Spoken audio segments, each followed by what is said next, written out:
Okay, let us start with this problem. Next one, 20th one. A compass needle free to turn in a horizontal plane is placed at the center of a circular coil of 30 tons and radius 12 centimeter. The coil is in a vertical plane. The coil is in a vertical plane, making an angle of 45 degrees with the magnetic meridian. Okay, now the coil is making an angle with 45 degree with magnetic meridian, means they are talking about the plane of the coil. All right. Fine. So otherwise they would have mentioned normal to the coil makes an angle of 45 degrees. They did not mention that. So you have to take the reference from the plane of the coil. Alright. Now when the current in the coil is 0.35 ampere, the needle points west to east. The needle points west to east, which is kept at the center of the coil. Determine the horizontal component of the Earth's magnetic field at the location. So that is part A. Now part B, the current in the coil is reversed and the coil is rotated about its vertical axis by an angle of 90 degree in the anticlockwise sense looking from above. Predict the direction of the needle. Take the magnetic declination at the places to be 0. Okay. Now the whole point is part here you have to find out what is the horizontal component of the Earth's magnetic field at that particular location. Alright, fine. So let us try to draw a rough diagram. So the diagram goes like this. So you have north, south, east, west direction. Where did I go? Yeah. So say this is the north-south direction. This is the north-south direction. Then let us draw east-west direction.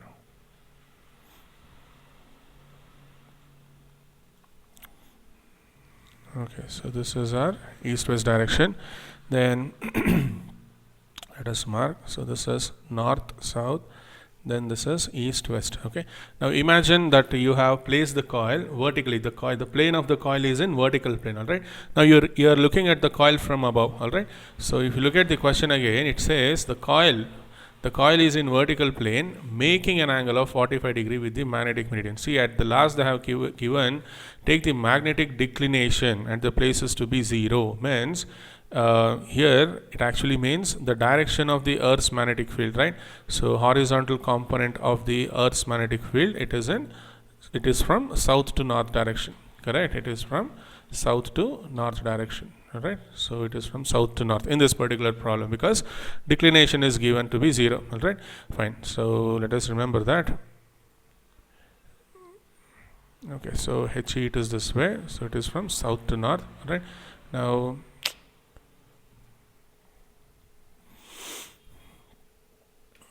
remember that it is from south to north. Okay, now this coil is in a vertical plane making an angle of 45 degree with the magnetic meridian. Alright, now the coil, if you observe from the edge of the table, okay, if the table top is exactly at your eye level, so this is how the coil looks. Okay, this is how the circular coil looks. Fine.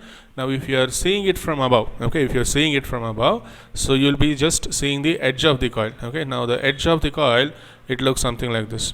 Okay, the edge of the coil looks something like this. So it makes 45 degrees with the magnetic meridian. Alright. So since the declination is 0, okay, so remember this is the edge of the coil what we are seeing. Okay, so you are looking from above. Alright, fine. So yeah, it is making an angle of 45 degrees with the magnetic meridian. So the geographic north-south direction itself lies in the magnetic meridian for this problem. Okay, because they have given declination at that place to be 0. Alright, fine. So what you can do here is this angle you can take it as 45 degrees. Okay, yeah, so this angle is 45 degrees. Fine.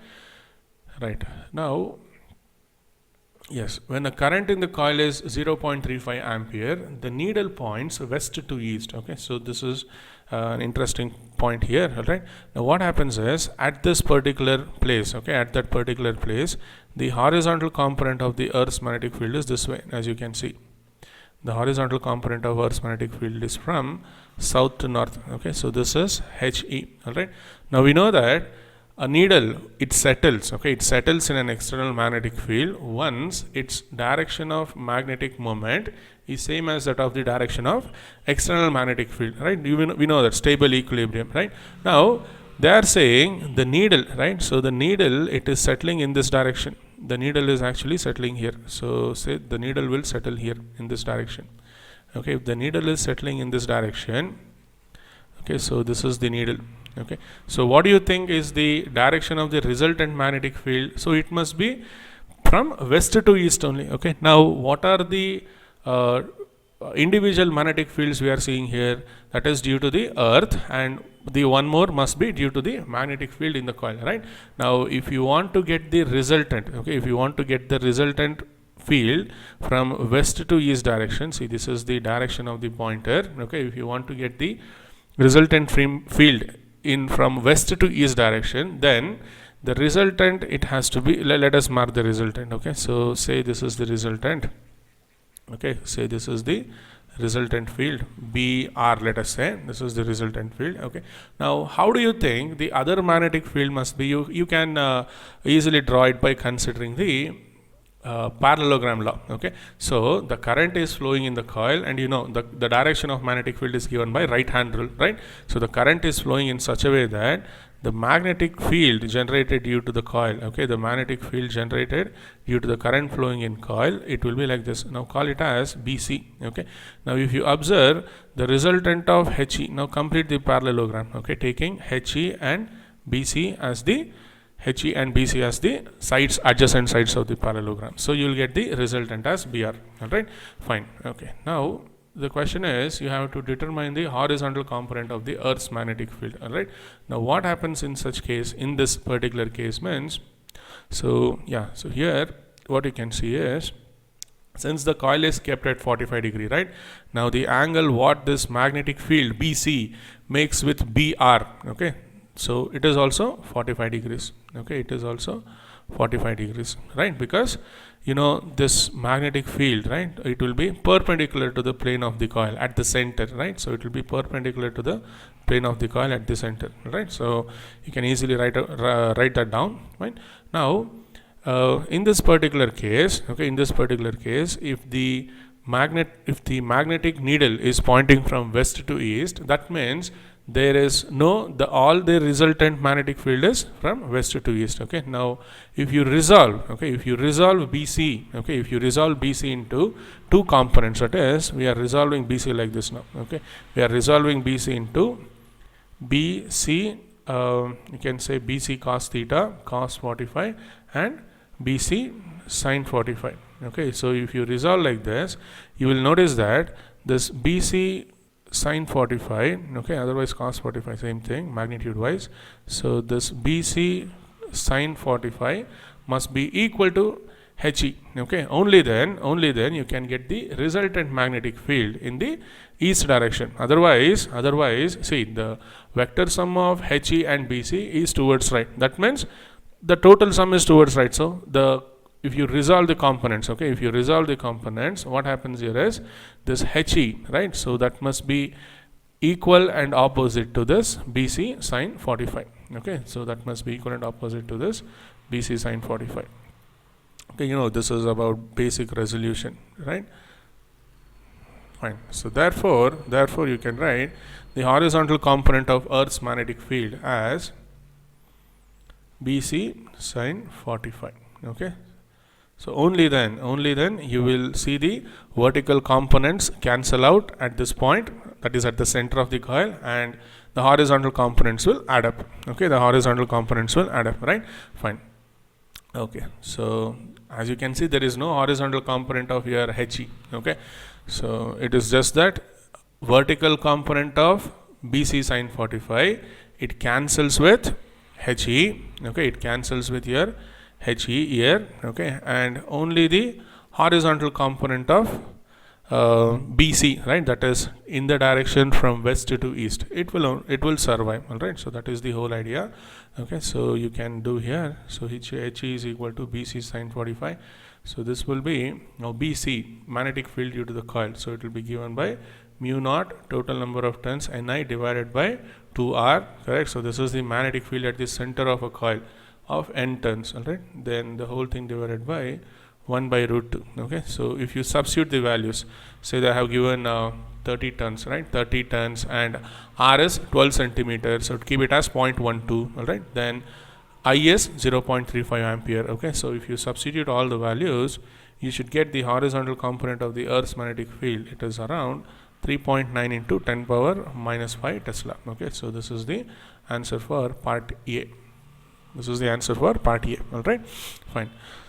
So part B, if you observe part B, they have given the current in the coil is reversed. Okay, now let us reverse that.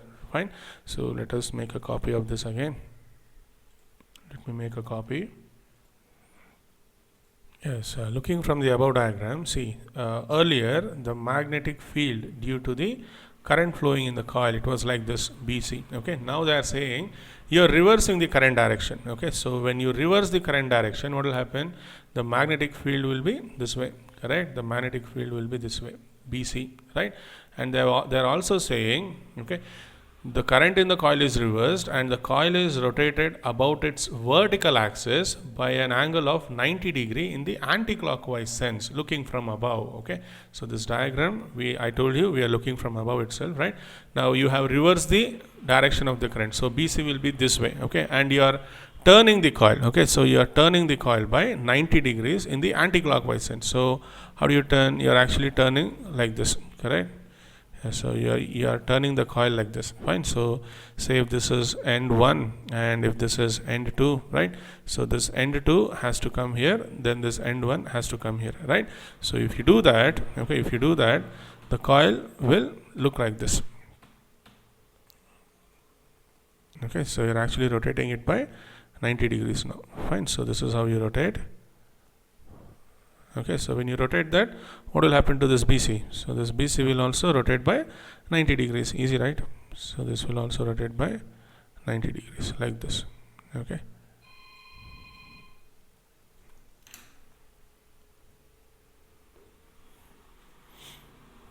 Yeah, this will also rotate by 90 degrees. All right. So this is what we have got.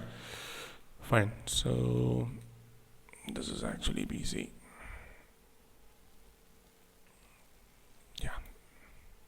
Better write a rough diagram in your notes.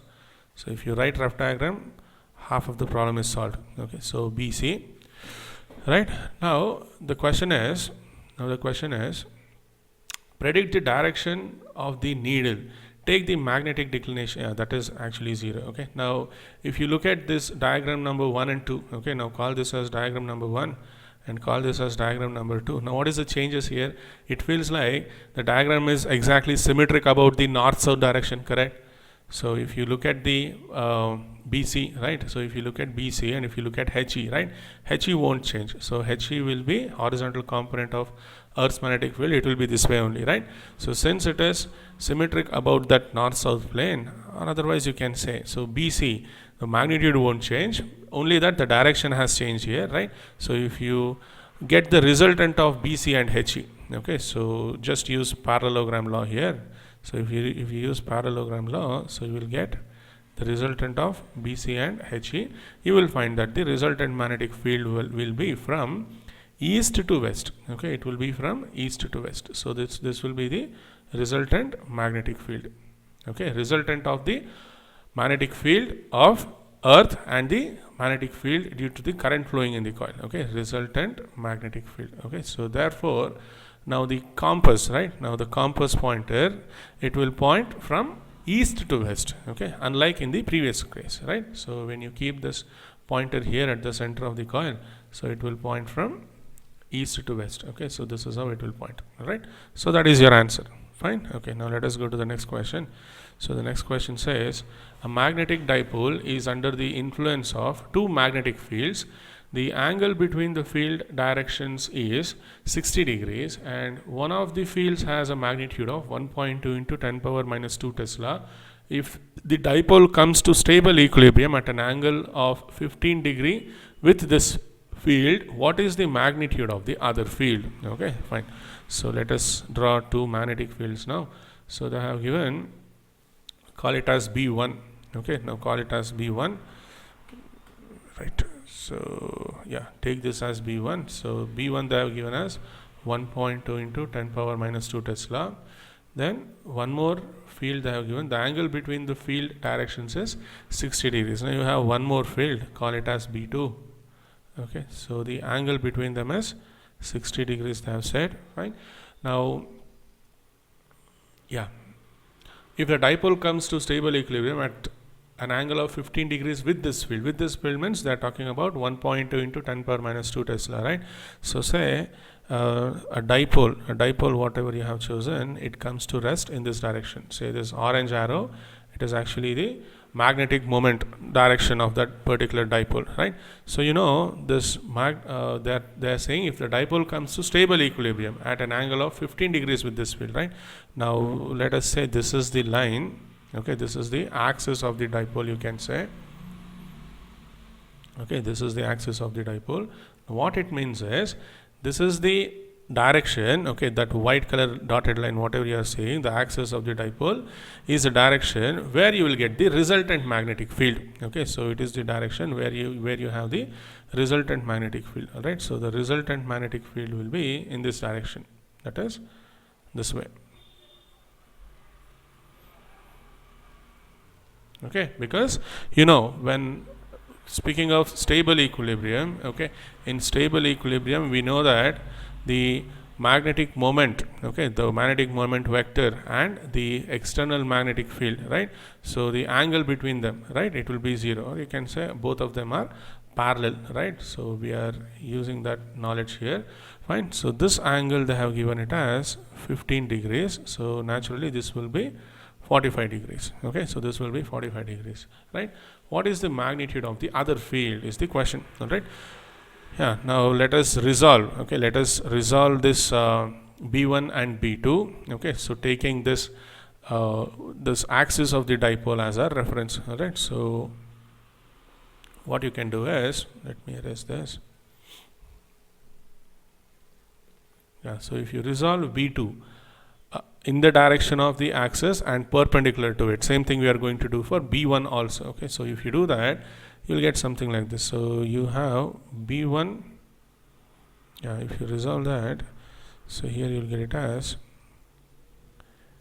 B2. Now this angle is 90. Okay, this angle is 90. So this angle is actually 45. Now this will be 45. All right, so this will be B2 sine 45. Okay, then this one, okay, this one, so what you have is 15 degrees, right? So 15 degrees, so this will be 75 degrees, right? So this will be 75 degrees. So this you can write it as B1 cos 75, otherwise it will be B1 sine 15, both are same, right? Cos 75, sine 15, both are same, right? So if the resultant is in this direction along the axis of the dipole, that is this white dotted line, so obviously these two components will cancel out, correct? So these two components will cancel out, so therefore you can say B2 sine 45 is equal to B1 cos 75. B2 sine 45 is equal to B1 cos 75. Okay, now I think you know how to use cos of A plus B, right? So use that, take 45 plus 30. Okay, so you will get that answer, right?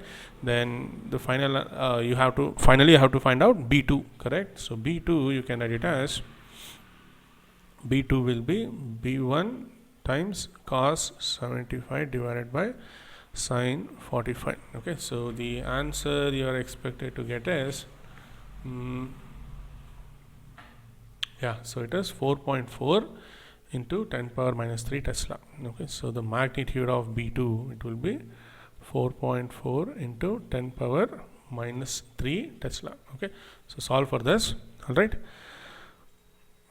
Fine. So one more problem. So 22nd, a mono-energetic electron, having an energy of 18 kilo electron volts, electron beam initially in the horizontal direction is subjected to a horizontal magnetic field of 0.04 Gauss, normal to the initial direction, that is perpendicular to the direction of the electron. Okay, the flow of the movement of electron. Estimate the up or down deflection of the beam over a distance of 30 centimeter. They have given me, right? So they have given me as mass of electron.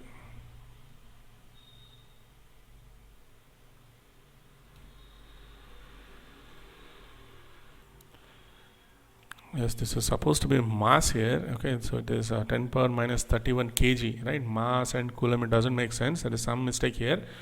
Okay, now you know the charge and mass of electron individually, correct? Right. So see, in the note they have given, data in this exercise are so chosen that the answer will give you an idea of the effect of Earth's magnetic field on the motion of the electron beam from the electron gun to the screen. Okay, now what is this? They have given TV set, okay, electron gun to the screen in a TV set, right? So what this TV set actually means is, I think you have seen olden days TVs, right? So this is the backside of the screen, right? So this is how the screen looks, right? So here, how it used to work means high energy electrons. See, they have given these high energy electrons. So once they collide the phosphor coating on the screen, so it will actually create this phosphor. Fluorescence will say, correct, fluorescence or something like that. So here so it actually works on this principle, right? When high energy electrons hit that screen, the screen will glow. Okay, the screen will actually glow, right? So that is how you will be able to see various colors. Okay, so this is the basic principle. Now what they're trying to say in this question is, it will give you an idea of the effect of Earth's magnetic field on the motion of electron beam from the electron gun to the screen. So what these TV manufacturers they'll do is, when they manufacture the dimensions and everything, so they'll consider the Earth's magnetic field also into account. Okay, so they will consider its effect also, right? And they'll make the necessary changes, right? So there, the question here is, estimate the up or down deflection of the beam over a distance of 30 centimeters. Okay, so that is over a distance of 30 centimeters means on an average, see, from here to here, right? So that is your TV set, right? So this distance, I mean, okay, so this distance, it is somewhere around 30 centimeters. Okay, so what is the deflection due to Earth's magnetic field? See, already you have in this particular TV, we will call it as cathode ray tube. Okay, so this cathode ray tube, you will be having something called as focusing magnets. Okay, so these focusing magnets or steering magnets will say, right? So these steering magnets are the ones which will try to direct the electron beam over various parts of the screen, right? So that is how it used to work. Nowadays hardly you see this type of TV sets, correct? Fine. Now this electron, okay, we have this electron which is moving with some velocity v, right? And they are saying it is going in a horizontal direction and it enters a region of magnetic field, right? And it enters a region of magnetic field. So say this is the region of magnetic field. Now the magnetic field is also horizontal. So we are considering the effect of Earth's magnetic field. Okay, Earth's magnetic field. For example, you have kept the TV set in east-west direction, let us say. Okay, so in that case, the electron motion, right? The electron motion will be in this way. Now the Earth's magnetic field will be perpendicular to it. Both of them are in the horizontal plane, the velocity of the electron and the Earth's magnetic field in that case. Okay, so what is the deflection you may see? Okay, so that is the basic idea behind this problem. So what happens is, so once this electron comes here, right? So once the electron comes here, so you know, once it enters the magnetic field, right? So it will start experiencing magnetic force, right? Now let us try to see what is the magnetic force in this particular situation, right? Now you can see that if you use this Lorentz force, what is that? F is equal to Q times V cross B, right? Fine. So if you use that, if you use your right hand rule, so V cross B, if you do, the force on the positive charge, it will be upwards, right? So in this particular scenario, force on positive charge will be upwards, then force on the negative charge will be downwards, opposite of that, right? Now since electron is a negatively charged particle, the force acting on this electron will be actually downwards in this particular case, all right? So this is how the force acts. This is the force on electron, all right? Now due to this, the path taken by the electron, it will actually take a curved path now. Okay, it will actually take a curved path. Fine. And what you can see here is, due to the high velocity, okay, now let us try to find the velocity first, right? Now they have given energy, right? So energy of electron is 18 kilo electron volt. Okay, now you know about electron volt, so unit of energy, so that is 18 into 10 power 3, correct?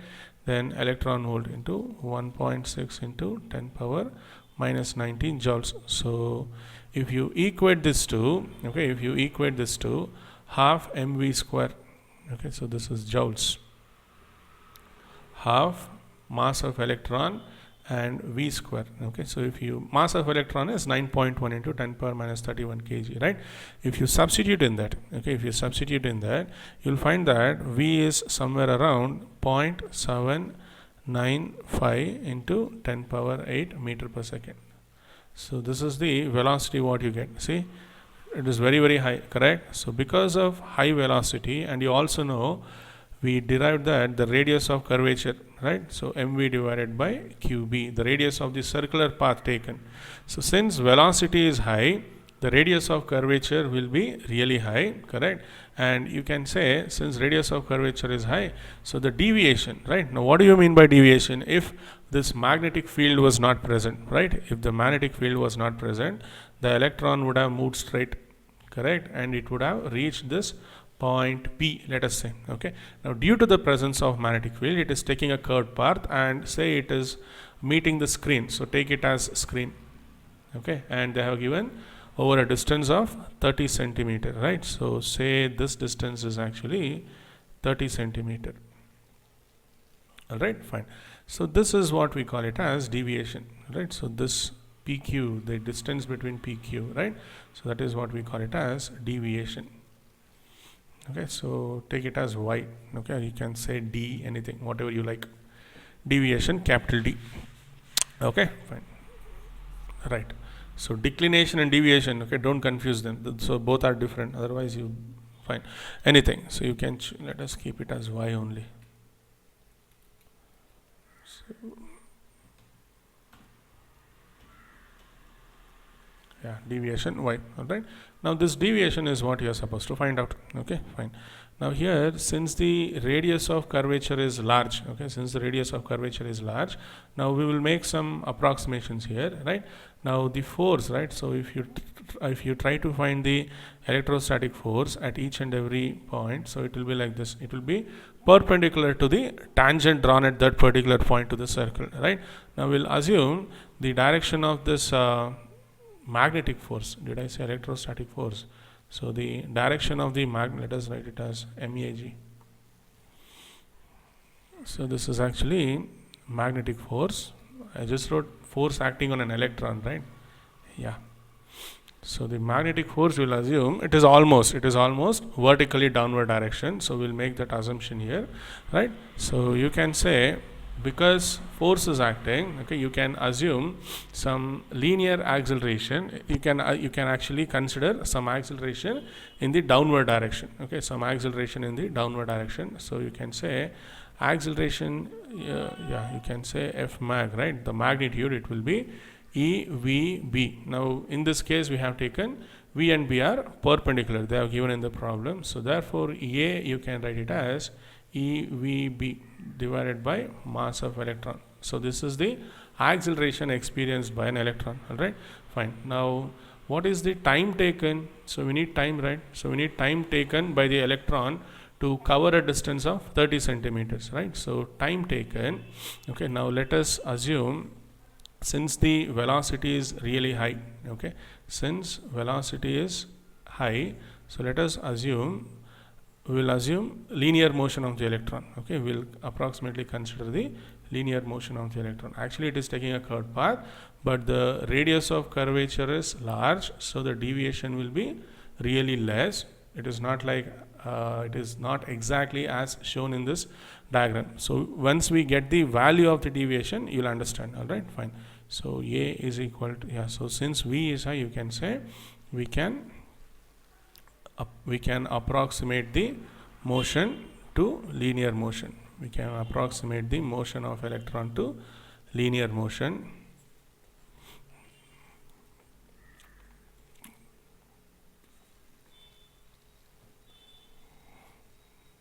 All right, so therefore, see, electron is experiencing force and it is acting in the downward direction, and we know how much time it takes to go from to cover a distance of d, correct, to cover a distance of 30 centimeters, right? So therefore the deviation in the vertical direction, so you can get it by using equations of motion, right? So y, so you just have to focus on the vertical component of the velocity. Now before it enters, the vertical component of velocity was 0, right? So you can say Vy plus half Vyt, right? So Vyt plus half ut plus half it is what I'm using, okay? So Vyt plus half a t square, okay, right? So yeah, what can we write the time here? Okay, so since v is high, so you can say t is equal to velocity of the electron divided by d. Let us say d is our 30 centimeters, okay? So this d is actually, let us call it as d. So d is 30 centimeters for this problem, all right? Fine. So t is equal to v by d. Now let us substitute here. So since vy is 0, right? So this will be 0. So y you can write it as half a is e v b divided by mass of electron, okay? Then t is given by v by d the whole square, okay? So finally you'll get it as, oh sorry, t is equal to, silly mistake. So t is d by v, right? Distance by velocity. Yeah, this is distance by velocity. Yeah, so you'll get it as d divided by v, alright? So whole square. So finally you'll get it as e v p d square whole thing divided by 2 m e v square, right? So one v will get cancelled here. So you know that y is equal to e b d square whole thing divided by 2 m e v, okay? Now you can clearly see that, see, if you maintain all these quantities constant, okay, so you can say y is inversely proportional to v, correct? So more is the velocity, less will be the deviation, okay? I think you got the point now. Yeah, so e b d square divided by 2 m v, okay? So if you substitute the values, the answer what you will get is, it will be around 0.39 millimeter. See, so less. Now you know 1 millimeter, right? So in that it is approximately 0.4 millimeter you can take, all right? 0.4 millimeter is the deviation that is due to the magnetic field of strength. See, b they have given us 0.04 Gauss. In the problem they have given b as 0.04 Gauss, okay? So for that particular value, all right? Okay, good. So let us see in the next class.